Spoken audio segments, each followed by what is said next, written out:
Hi everyone, Corey here from Tales from a Polk County Girl, and in this video I'm going to be doing a review and flip through of the Alton Brown I'm Just Here for the Food Kitchen User's Manual. Now for those of you that weren't aware, I am a huge Alton Brown fan.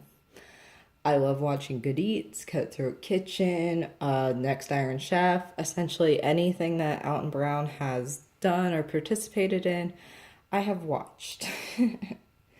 I've seen both of his live shows when they've come to Orlando, and they're fantastic. If you ever get a chance to go to Eat Your Science Live or any of the live shows, I totally recommend it.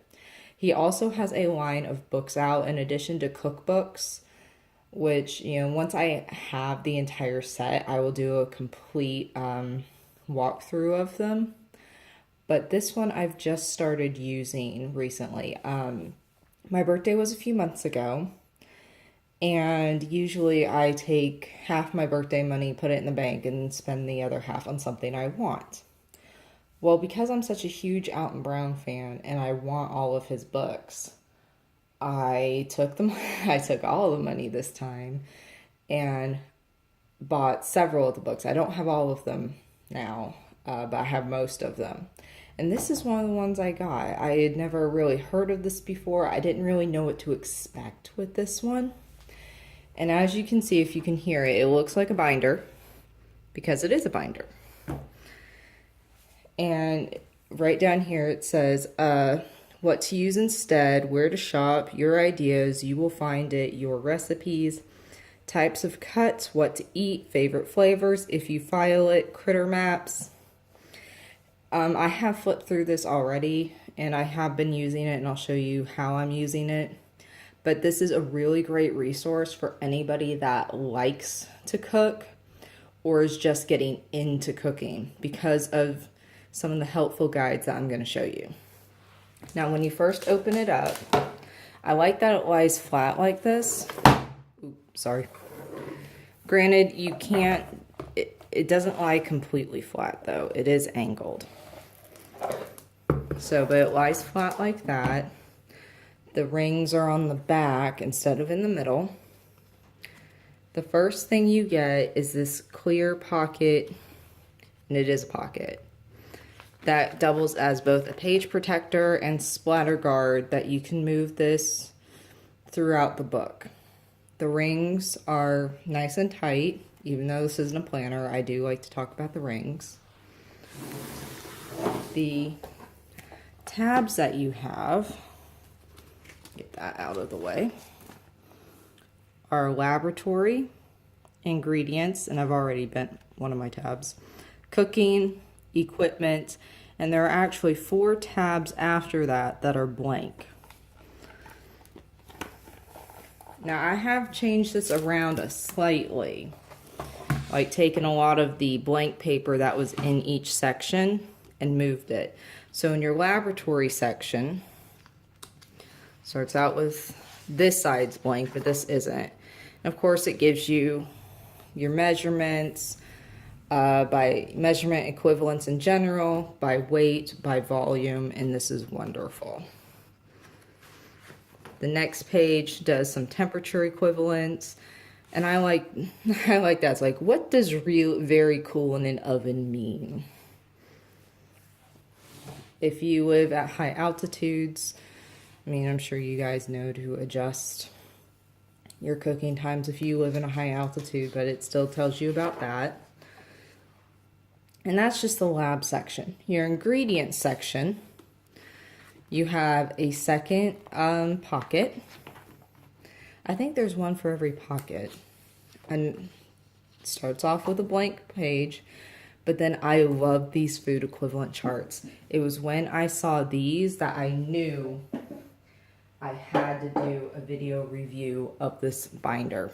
Because, let me bring this up. Not only are you getting baking ingredients and everything, but how many times do you see something that says you need 1 cup of crushed cornflakes? Well, okay, if you need 1 cup of crushed, how many cups of uncrushed do you need? I love that. Thank you, Alton. Thank you so much. And on the back, food equivalent charts.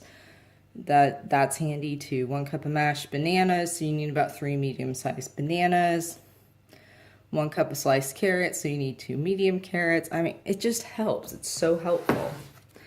Then there is this is a notes page, so you can make your own notes. Then you get substitutions for uncommon ethnic food ingredients, which was very interesting to me. Like sesame oil, you could use sesame seeds and vegetable oil. Bok choy, you can use beet greens, kale, or Swiss chard. And it just continues on. Fennel, you can use celery plus some anise seeds.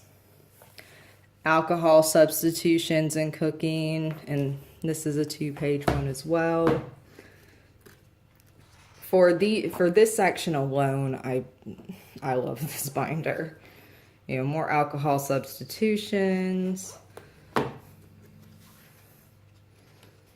Turn the page. The ingredients tab is actually one of the bigger sections, so it's going to take me a little bit to get through here. If you have to substitute some herbs or some spices, you know, how many times, I mean, I don't know if it happens to everybody, but say you run out of the pre-mixed pumpkin pie spice. Well, there's your, I mean, granted, yes, you can just Google this, but there's what pumpkin pie spice consists of. So you can actually make up your own pumpkin pie spice, which I might when I run out of my jar of it. Because if I'm going to make spice blends, I'm going to do them in large amounts, even though Alton says not to. Then it has a general food substitution section. And this goes on for a few pages. If I bump my tripod while I'm flipping pages, I do apologize. Food thought on food additives, and then some controversial stuff, you know, artificial colors, MSG. I have not read through all of this, to be honest, so, and I will.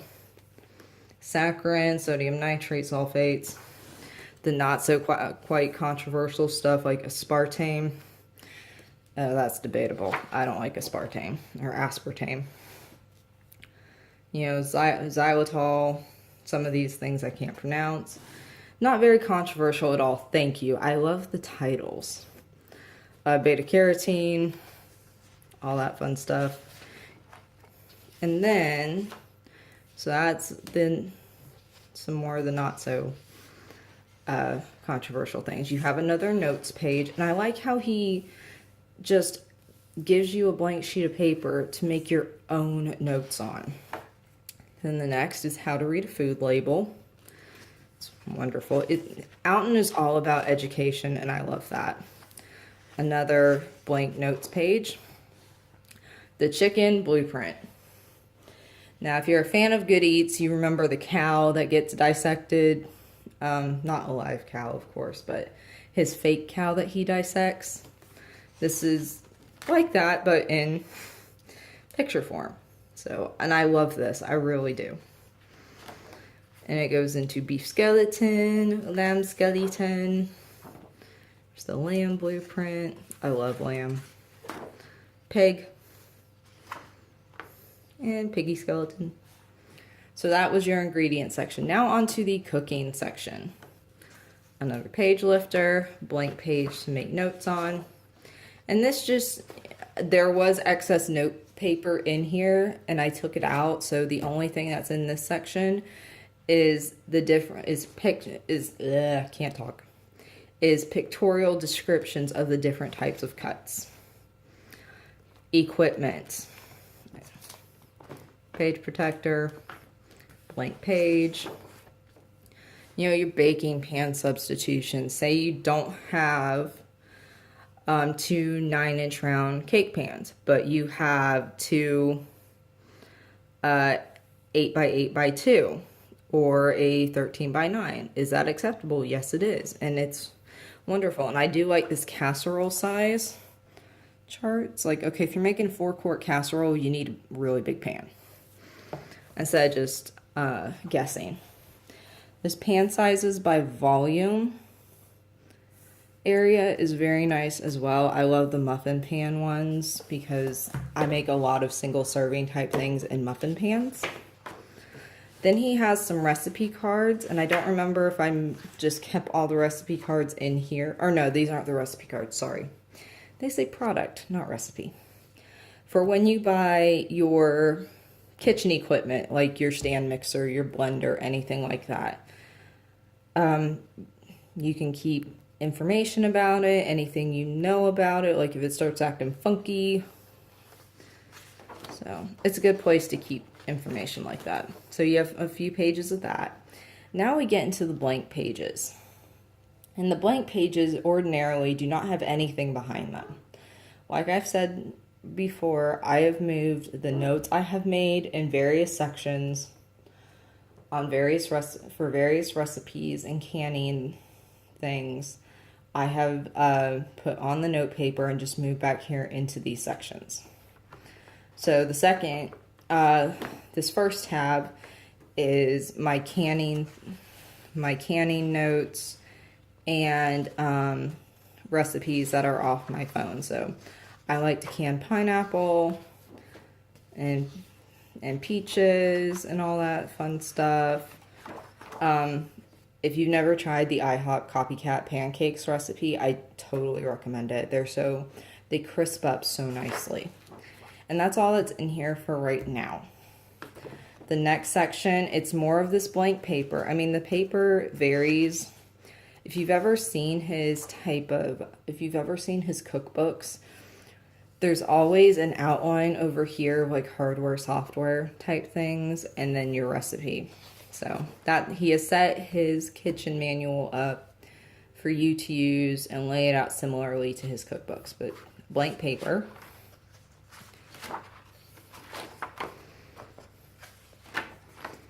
More this style. I just have a lot. I think I put the bulk of the paper in this section. Yeah, notes. This is one of the recipe card section. This is what one of the recipe card ones looks like. Yeah. Here's the other recipe one. So what's your recipe for? Directions. Software, as you know, is Alton Brown's terminology for ingredients. Hardware is for all the tools that you need. And yeah, that is all that is in this section. And then the last section, I don't have anything back here. I just actually took the spare plastic page protectors and put them all back here.